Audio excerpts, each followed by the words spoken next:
नमः पार्वती पते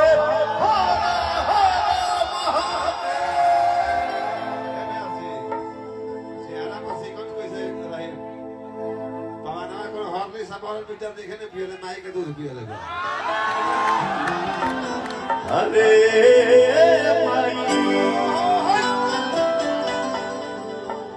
ये बाबा का गाना इसको एक मुखड़ा अंतरा आप पूरा करिएगा। अरे सुनाइए मोहन जी सुनाइए।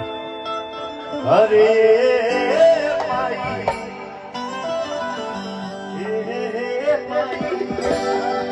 ईमान तुहारी अपना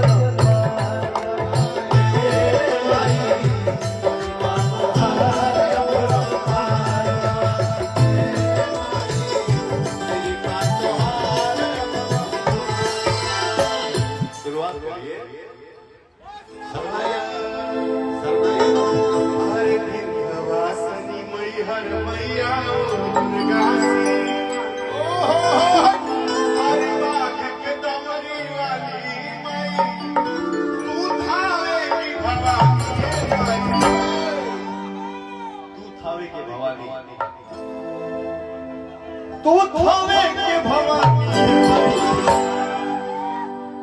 भैया हो माई के दरबार में बानी जा।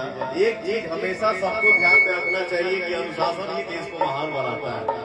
हमारे माई बहन बैठल बानी जा, हमारे नौजवान भाई खड़े हैं, एक बार सब कोई जनी हाथ उठा देंगे।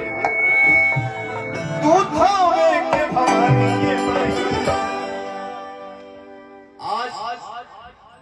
लभुआनी गांव में अपने माई के सामने पवनवा खड़ा बा। पवन के बिना बोलले जितना हमारे माई भाई बैठल बाड़ी जा, हमारे नौजवान भाई खड़ा बड़ा जा, अगर एक एक हाथ उठा के सब कोई ताली बजा दी तो पवनवा समझ लिया कि हमारी जीत हो गई। तू थावे के